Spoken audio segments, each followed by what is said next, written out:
and they'd put this thing into my chest. And I'd sit there, and it was a horrible weight while they connected this thing. You're sitting on the chair, and it hurts, and then they get this big bag of like bright red it's poison that they're going to put into you. You sit in this dark, dank little room, and they put that on, and you watch this thing just trickle down this tube going straight into your chest. And then you went back to do Annapurna 2. Annapurna 2, which Annapurna just 2. happened to be Tim and Lincoln's last training climb before they attempted to climb Mt Everest in 1984. Right. So this is 1983, and there's a few things that obviously the stories in your book are incredible. There's a couple of things in your book that are a bit more subtle that really appeal to me personally, and one of them is to do with this trip. The first is the poem at the start of the book. You put a poem in there for your grandma, which is "Don't stand in my grave and weep." One of my two favourite poems. So that's the first thing I read when I read your book. Obviously, it's in the opening page. One of my two favourite poems. So I read that.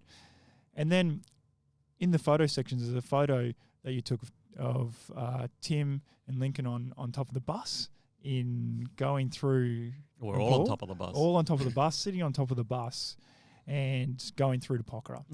And it's one of my most fond memories in my life is sitting on top of a bus making that trip. And a few years ago when I was going through chemotherapy, there was a part every time when you go in and you'd get the chemo, and it was that kind of anticipation that, you know, you're going into chemo, and I had this thing in my chest where they had to pump it in straight into my chest because it was going to rot all my veins in my arms, this chemo. And because I was so young, I needed my veins. If I had a car accident, they needed to pump some stuff in. So they put a thing in my chest. So every day I'd go in there, and I'd go in there twice a week, once a fortnight, I should say. And they'd put this thing into my chest, and I'd sit there, and it was a horrible weight while they connected this thing. You're sitting on the chair, and it hurts, and then they get this big bag of like bright red it's poison that they're going to put into you. You sit in this dark, dank little room, and they put that on. And you watch this thing just trickle down this tube going straight into your chest. And so I used to sit there and I used to get this sort of queasy, like hot flush feeling, just going, this isn't natural, this isn't good. And so I used to sit back and I'd picture, there's my best mate on top of a bus. We went to Pokhara to paraglide around Fishtail Mountain. This was maybe 15 years ago. We're both sitting on the top of the bus, sitting there on top of our bags, driving through on the side of the road with narrow road. The bus driver was going way too fast. Way too fast, as they normally do. There's a 100-metre drop off into a gorge down there, and if the bus moves half a foot that way, we're all gone. So we sat on the bus and we giggled like schoolgirls for the whole trip up there.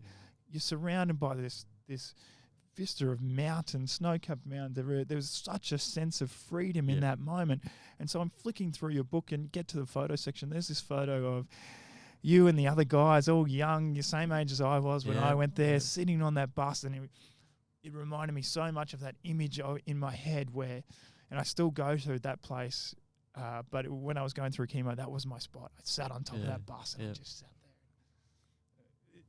there. Had adventure running through my veins, so much freedom in my life. And it was just, so they're the two things in your book that just really stood out to me, apart from all the amazing adventures. But anyway, mate, well, imagine sitting on a bus here in Queensland.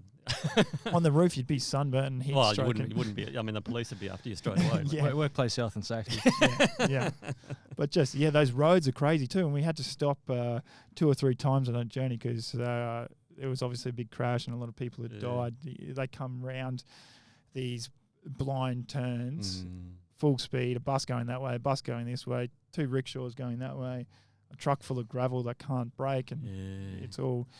And this was, maybe 2007, around that time. It definitely wasn't 1983 when you were there, mate.